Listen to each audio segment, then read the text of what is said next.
Ligne droite. Très haut, il y a une place pour nos idées. Vue de haut. Alors, nous avons le plaisir d'accueillir aujourd'hui le professeur Michael Perromort, qui est chef du service d'urologie de l'hôpital Cochin à Paris et auteur de ce livre « Hôpital, ce que l'on ne vous a jamais dit » aux éditions Albin Michel. Bonjour professeur. Bonjour. Vous êtes l'un des rares chefs de service à avoir osé dire du mal, faut le dire, de la gestion hospitalière, de la bureaucratie administrative et la politique du chiffre dans votre livre, vous les citez, qui veut toujours diminuer, plus de lits, diminuer les budgets sans prendre en compte les besoins, les vrais besoins de la santé. Et la crise de la Covid n'a fait que renforcer ce trait. Et dernièrement, on a appris que non seulement la crise sanitaire n'a pas stoppé le virage ambulatoire à l'hôpital, mais même, selon les dernières données de la Direction de la recherche, des études et de l'évaluation de la statistique, donc la DREES, en 2020, 5 758 lits ont été fermés en France et 25 hôpitaux et cliniques en plus, et ça c'est toujours la DREES. La DREES souligne même que la suppression du nombre de lits à l'hôpital a été accélérée en 2020. On est passé à moins 1,5% par rapport à la moyenne. Donc en fait, on nous a fait du chantage au confinement, au couvre-feu, au pass sanitaire depuis 18 mois, même plus maintenant, pour éviter une saturation, la fameuse saturation des services d'urgence qui en réalité sont provoquées peut-être par autre chose, professeur. Oui, bien sûr. Il y a une discordance entre le discours officiel, comme souvent d'ailleurs, et la réalité du terrain. On s'est aperçu à l'occasion de la crise de l'épidémie qu'on n'était pas vraiment doté en France en services, en personnel et en lits d'une manière générale, en particulier en réanimation. Or, dans le même temps, on a continué à enfermer. Alors, il faut aussi être juste. C'est-à-dire que ces fermetures de lits découlent d'une politique générale qui est en place depuis 10 ou 20 ans, mais parfois aussi on est contraint de fermer des lits par manque de personnel. Car c'est là l'élément nouveau. C'est-à-dire que depuis quelques années, certains secteurs d'activité, des lits d'hospitalisation ou des blocs opératoires, sont contraints de fermer tout simplement parce qu'on n'a plus les infirmières pour les faire tourner. Vous voyez, il y a deux explications qui se chevauchent. Et qui sont peut-être liées, Nicolas Vidal. Bonjour professeur, Bonjour. J'ai une question qui me semble, pour moi, qui me semble intéressante pour nos auditeurs. C'est finalement, quelle est la raison profonde de ces réductions drastiques budgétaires? Vous l'avez dit, un problème de personnel, de formation, mais quelles sont les raisons profondes finalement qu'on voit on dit souvent que l'hôpital public est à l'os, et qu'est-ce qu'il y a dessous finalement ces réductions drastiques permanentes depuis plusieurs années aujourd'hui? Alors, ça ne peut être qu'une hypothèse. Je vais vous donner mon interprétation qui est évidemment personnelle. Il y a eu un dérapage à la fin du XXe siècle, dans les années 1980-90, des déficits.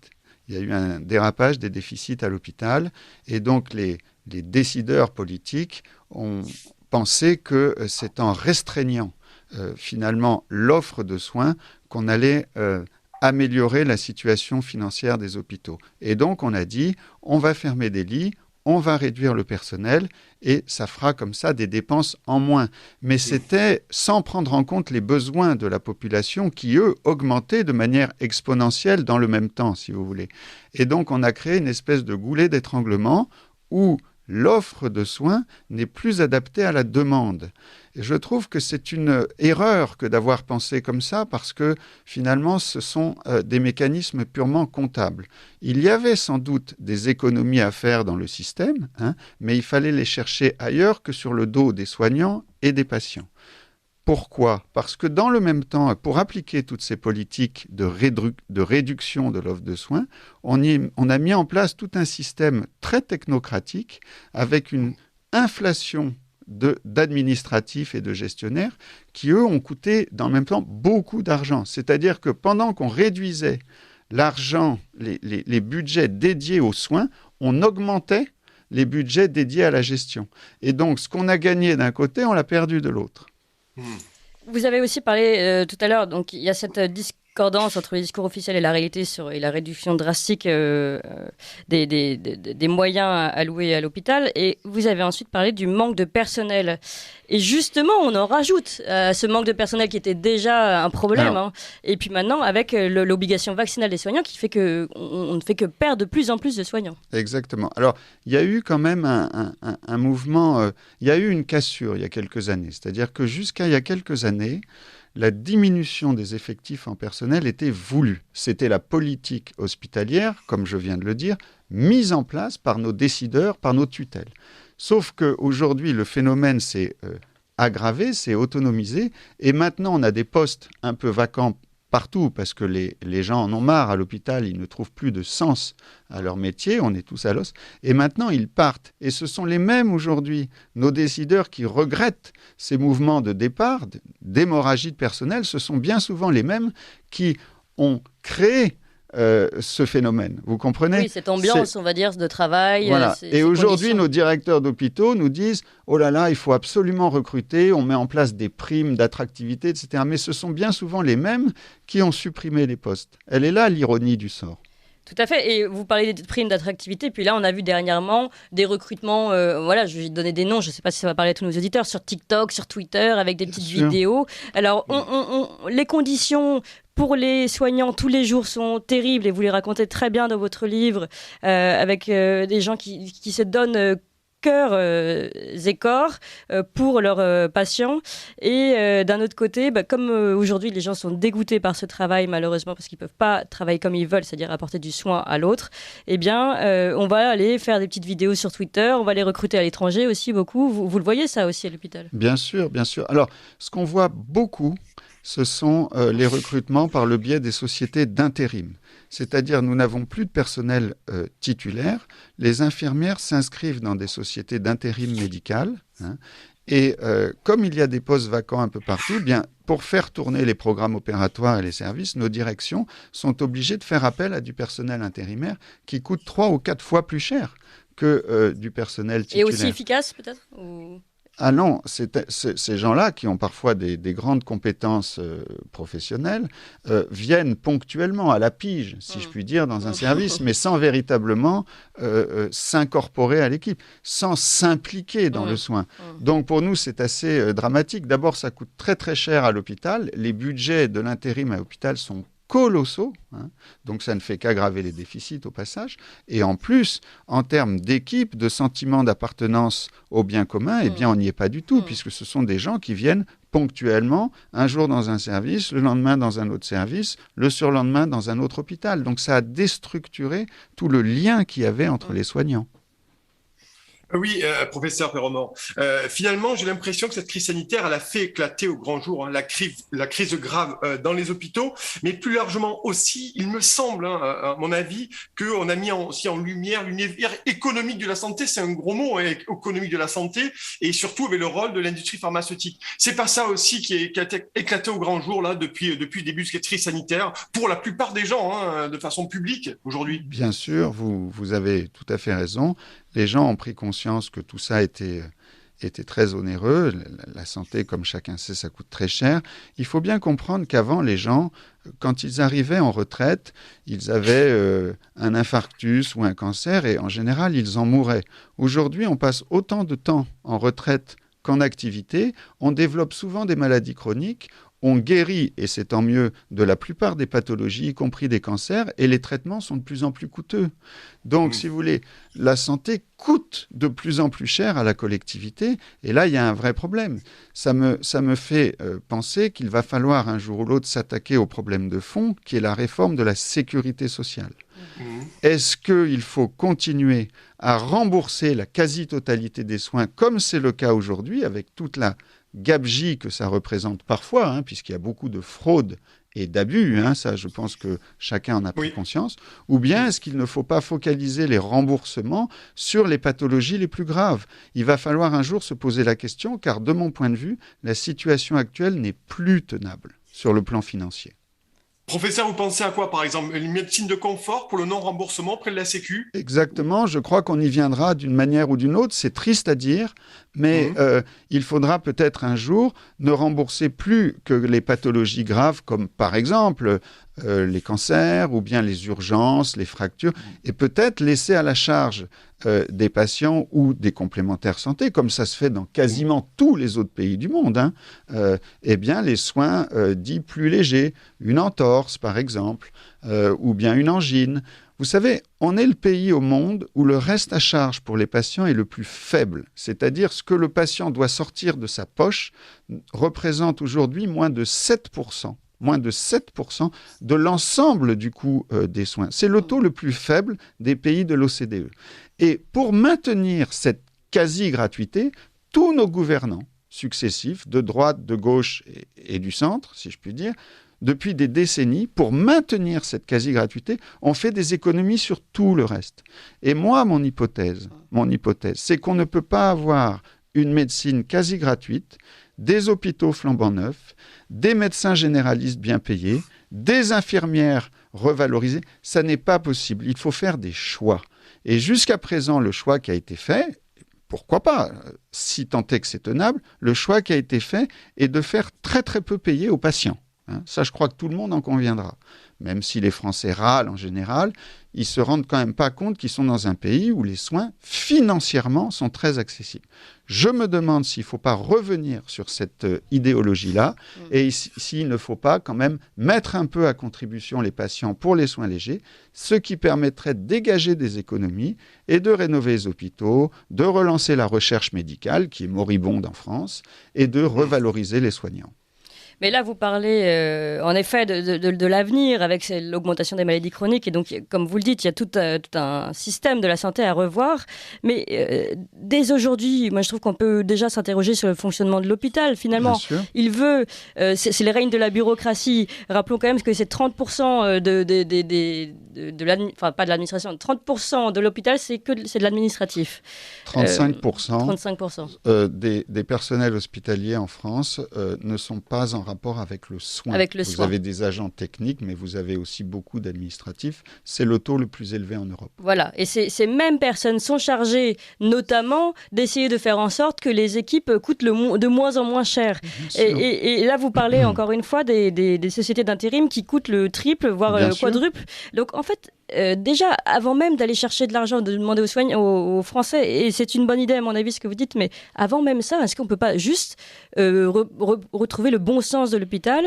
L'administration coûte très très cher, et puis là on parle juste de l'hôpital, mais au-dessus il y a les ARS, il y a l'administration des ARS, il y a les 40 000 agences sanitaires qui se contredisent parfois, etc., et qui sont payées pour faire doublement la même chose. Donc on a des agences administratives dans tous les sens, on a ces fonctionnements avec des intérimaires qui nous coûtent très cher. Est-ce qu'on ne peut pas commencer par ça? Bien sûr que si. D'ailleurs, je plaide pour ça dans le livre que vous avez cité. La première des choses à faire, c'est de stopper la bureaucratie et de se focaliser sur les patients et les soignants. L'hôpital doit retrouver sa raison d'être. Donc, moi, je serais évidemment très, très en faveur d'un renversement des rôles. Je suis certain qu'il faut essayer de tout faire pour recruter du personnel soignant, stopper la bureaucratie. Il faut revenir sur toutes les strates. Je ne veux pas rentrer dans les détails parce que vos auditeurs ne s'y retrouveraient pas, mais au sein même de l'hôpital, supprimer, fusionner toutes les commissions en une seule, qui aurait à la limite les pleins pouvoirs, et surtout faire des services autonomes, dédiés, avec leur propre budget, car c'est quand même extraordinaire qu'en France, aucun budget ne soit dédié aux soins. Tout vient de l'administration, il faut aller quémander en général, donc ça prend 6 mois pour aller demander un matériel qui coûte 10 000 €, alors que tout ça, dans d'autres pays, se fait à l'échelle même des services.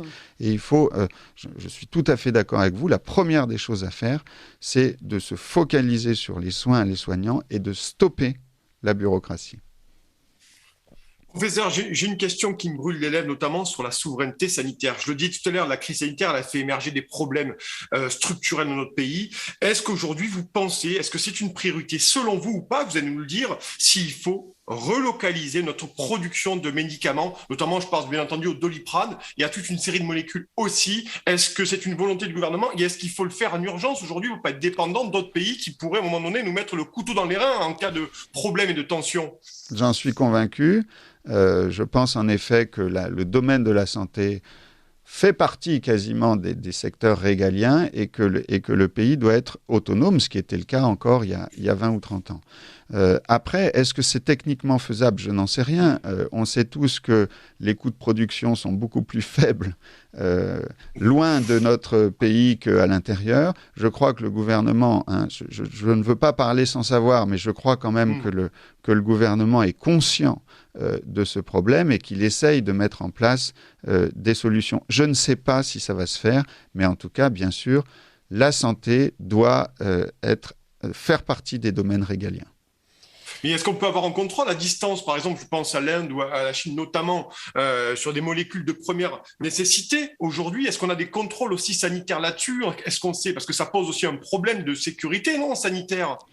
Alors, je ne crois pas quand même qu'il y a quand même beaucoup... On est dans un pays où il y a beaucoup de réglementations. C'est-à-dire que même si les produits sont fabriqués et produits à l'étranger, avant qu'ils ne soient diffusés sur le territoire, je suis à peu près certain qu'il y a énormément de filtres. Donc, je ne suis pas inquiet sur l'aspect de la sécurité sanitaire.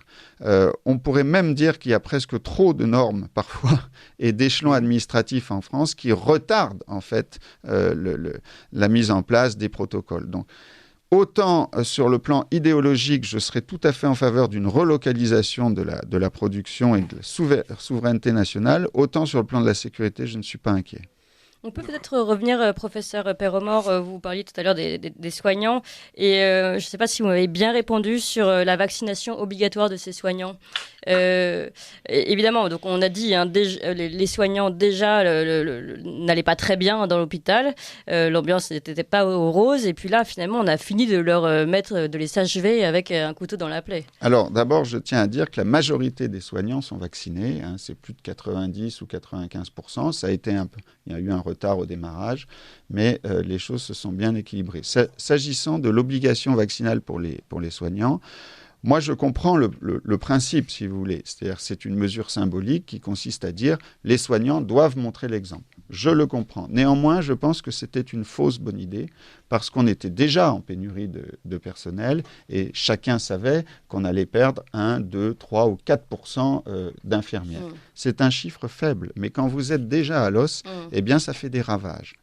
Dans notre service à Cochin, on a perdu une infirmière de jour qui était très précieuse et qu'on ne va pas pouvoir avant longtemps compenser et puis remplacer, et puis on a perdu une aide-soignante de nuit. Donc ça paraît peu à vos auditeurs, mais en fait c'est beaucoup quand on est déjà avec un chiffre très très faible de soignants.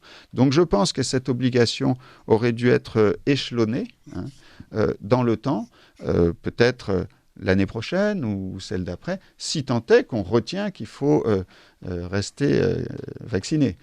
Peut-être qu'après l'épidémie, tout ceci sera oublié, je n'en sais rien. Mais je pense que c'est une fausse bonne idée. C'est une mesure symbolique, mais contre-productive, puisque le peu de soignants qu'on a perdus, eh bien, ils sont définitivement perdus. Professeur, à ce jour, quel regard portez-vous avec le recul, un peu de recul sur l'innocuité de ce vaccin aujourd'hui sur le Covid-19, contre le Covid-19 bien sûr? Alors moi, je ne suis pas virologue ni vaccinologue, mais j'ai quand même le sentiment majoritairement que ce vaccin est très bien toléré. Il pose davantage de problèmes en termes d'efficacité. C'est-à-dire que plus le temps passe, plus on se rend compte qu'il protège finalement assez peu à moyen et long terme. On a le sentiment qu'il va falloir sans arrêt rajouter des doses. D'autre part, on nous a vanté le vaccin comme étant un rempart contre les transmissions entre les personnes. Or, même si ça réduit le risque de transmission, ce n'est pas le miracle attendu. Donc, sur les effets secondaires, je pense qu'il est bien toléré, encore qu'à long terme, on n'en sait rien. Ce serait quand même très, très prétentieux de dire qu'il ne va rien se passer dans 1 an ou 2. C'est quand même une nouvelle formule. C'est le premier vaccin, à ma connaissance, qui utilise l'ARN messager. Je n'ai rien contre, je suis pour la vaccination, mais il faut être modeste. On ne sait pas ce que ça va donner en termes d'effets indésirables à long terme. À court terme, la tolérance est bonne. L'efficacité est très satisfaisante pour les formes graves, mais cette efficacité baisse assez vite dans le temps et la réduction des contaminations n'est pas si impressionnante que ça. Et donc ça pose la question de la balance bénéfice-risque, qui est quand même la fameuse balance appliquée par tous les médecins. Exactement, c'est pour ça que moi j'ai toujours été d'une certaine manière opposé à l'obligation vaccinale. Je suis notamment pour une population jeune en bonne santé. Je suis scandalisé à l'idée d'aller vacciner des enfants qui ne bénéficient absolument pas directement de la vaccination. Je pense qu'il fallait mettre le paquet exclusivement sur les personnes à risque. Eh bien, merci beaucoup, professeur Perromort, je rappelle, un chef de service d'urologie de l'hôpital Cochin et auteur de ce livre. Je vous recommande à tous de le lire, ce livre, parce que vraiment, on comprend tout, le mal de l'hôpital aujourd'hui. Hôpital, ce qu'on ne vous a jamais dit, chez Albin Michel. Merci encore. 7h, 9h sur Radio Courtoisie, suivez la ligne droite.